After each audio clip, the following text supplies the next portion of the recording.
All right, let's dive into this as if we were sitting down for one of those long, passionate football breakdowns where every word counts and the hype is real. We're climbing a mountain of optimism here, and with every step, the view just keeps getting better. What's going on with this team right now feels different in all the best ways. It's like turning the page on a chapter filled with frustration and opening a brand new one that starts with focus, commitment, and a whole lot of hope.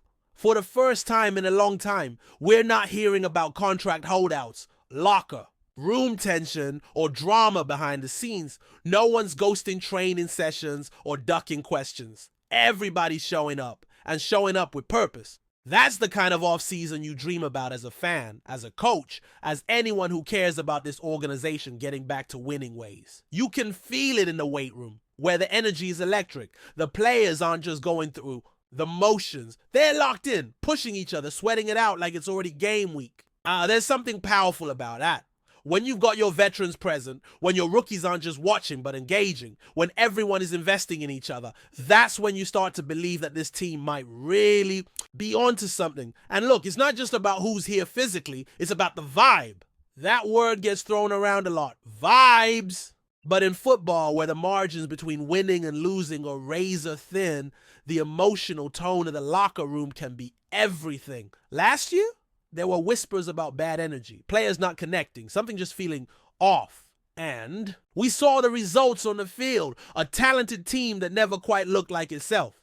Injuries piled up, yes, but even before that, the spark was missing. Whether you called it a Super Bowl hangover or just fatigue from a long grind, the truth is the team wasn't right. Now, though, the air has shifted. Guys are smiling more. Coaches are more animated. Practices feel sharper. And that's not just a media narrative. That's coming straight from the mouths of the players. One leader on this squad even opened up about how different things feel this year, especially after having to sit at home and watch the playoffs from the couch. That experience humbled them, reminded them that nothing is guaranteed, no matter how talented the roster might be. He spoke about guiding a young quarterback through this new chapter, passing down knowledge that was once shared with him. That kind of leadership, it's priceless, especially when it's coming from someone who's walked the walk, who knows what it's like to grind from nothing to stardom. He wasn't a day one sensation. He took the hard route, built his legacy brick by brick. And now he's taking the time to help the next guy navigate those same challenges.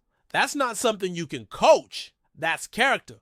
And it gets even better. He shared a quote from one of his old teammates, something that stuck with him. During his first contract negotiation. Contracts, he's now like braces. You hate them, they're uncomfortable. But when they come off, you got $1 million smile and a memory you won't even care about. That's the kind of perspective that stays with you. And now he's passing that wisdom down the line, continuing that cycle of mentorship that turns talented athletes into true professionals. But here's the thing. He's not just mentoring. He's performing.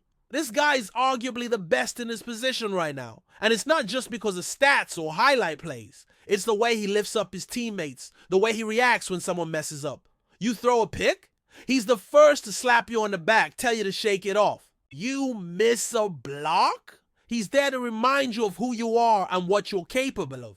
That's the kind of glue that holds a team together when the pressure hits. And if anyone is riding that positive wave right now, it's him. He's locked in, energized, and ready to push this team to be better.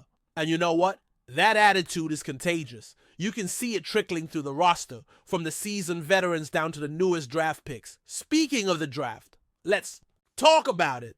Because what the front office did this year wasn't just filling holes, it was making a statement. They went out and grabbed a young edge rusher who by all accounts has the potential to be a monster. He's tall, he's powerful, and he's already flashing skills that remind people of former greats. But here's the kicker. He did all of that while playing injured. Severe ankle sprain, barely missed time, powered through the pain, and still made an impact. That's grit, that's resilience. And that's the kind of player who sets the tone. What makes it even more intriguing is that this kid kept the injury under wraps. No excuses, no drama, just business. He showed up, battled through it, and left enough on tape to get the coaching staff buzzing. The defensive line coach watched his film and called him the best edge setter in college football.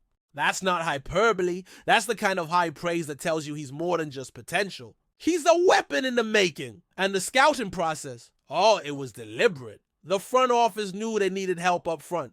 The line was thin last year.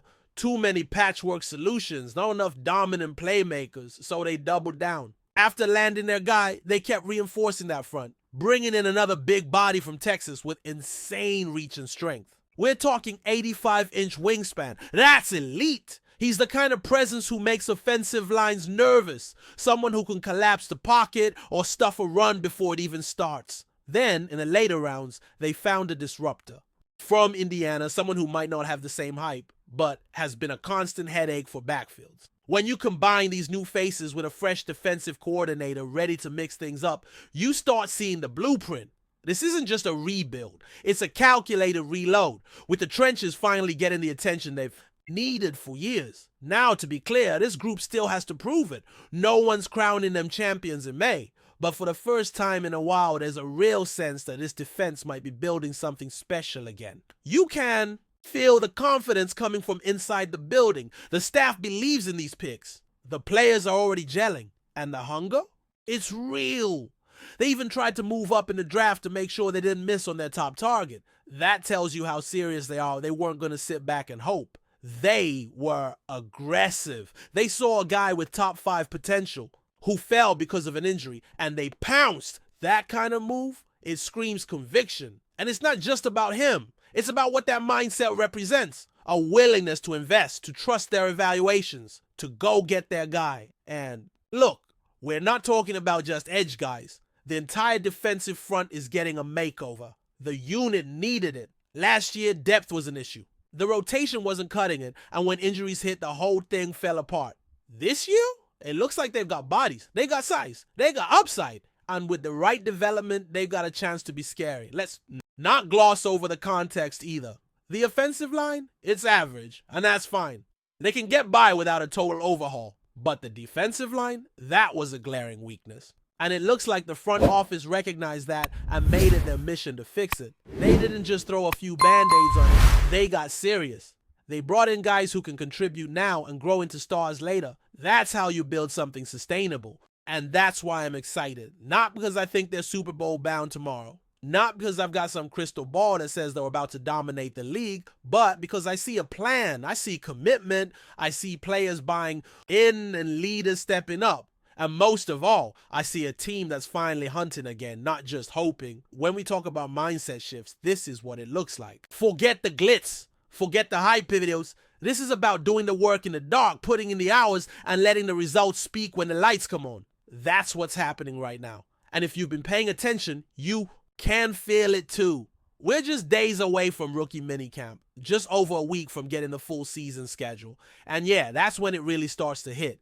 You start seeing which games are prime time, who the big matchups are, where the rest advantages lie. It starts to get real. And this team, they're ready. Not perfect, not finished, but ready to compete. Ready to prove that the belief inside that building isn't just talk.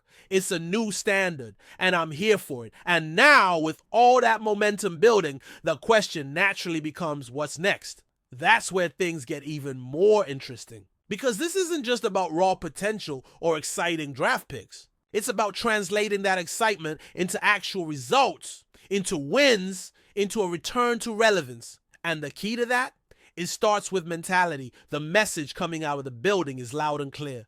This team doesn't want to be the hunted anymore. They want to be the hunters. That's a big mental shift from where they were a year ago. It's no longer about carrying the weight of expectations or trying to live up to last year's headlines. It's about showing up every day with a chip on their shoulder, with something to prove. When people bring up the Super Bowl, this squad isn't taking the bait. They're not interested in the big declarations or the flashy talk. It's all about focusing on the first step, making the playoffs.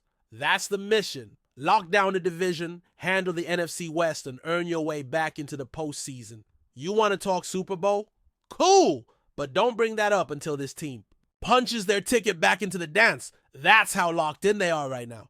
They know they've got to earn every inch, and it's not just about external expectations. Internally, there's a real belief that they're heading in the right direction. It's not blind optimism. It's built on accountability, effort, and a clear identity. They've been through adversity. They've been humbled. And now they're reloading with a sense of urgency that feels overdue. It's that fire you see in organizations that finally understand the margin for error is gone. It's go time. Soon, we'll get a full look at the schedule. That's when the journey really starts to take shape. Who they're playing, when they're playing, what kind of rest advantages or disadvantages they'll be working with. All of it matters because this year's opponents, they're no joke. It's going to take toughness. It's going to take depth. And more than anything, it's going to take leadership. Luckily, this team finally seems to have plenty of that. There's no more coasting, no more hoping talent alone gets a job done. The margin between good and great in this league is razor thin. And this time, they're embracing the grind. If they stay healthy, if the rookies develop, if the coaching staff keeps this edge alive, then yeah, maybe, just maybe, this team's story is about to take a dramatic turn. One way or another, we're about to find out. The countdown is on. But before we dive in, don't forget to subscribe to 49ers Zone and hit the like button on this video. Your support helps us keep bringing you the latest updates on the San Francisco 49ers, and don't forget to share your thoughts on the news in the comments below. In a blockbuster move that has sent shockwaves through the NFL, star running back Derrick Henry is heading to the San Francisco 49ers.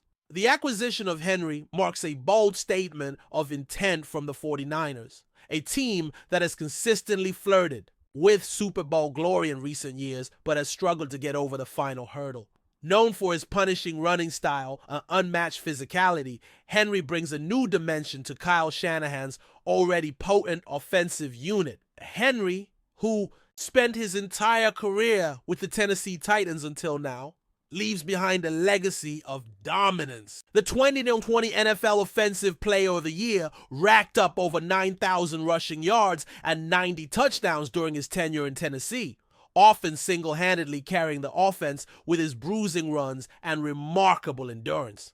Now at 30, he joins a team with one of the league's most creative offenses and a wealth of talent at every skill position. For San Francisco, the addition of Henry could be the final piece of the puzzle. With Christian McCaffrey already in the backfield, the duo promises to form one of the most formidable running back tandems in recent memory. Shanahan's offense thrives on versatility, and Henry's presence not only adds power but also allows for creative play calling that could keep opposing defenses guessing. The 49ers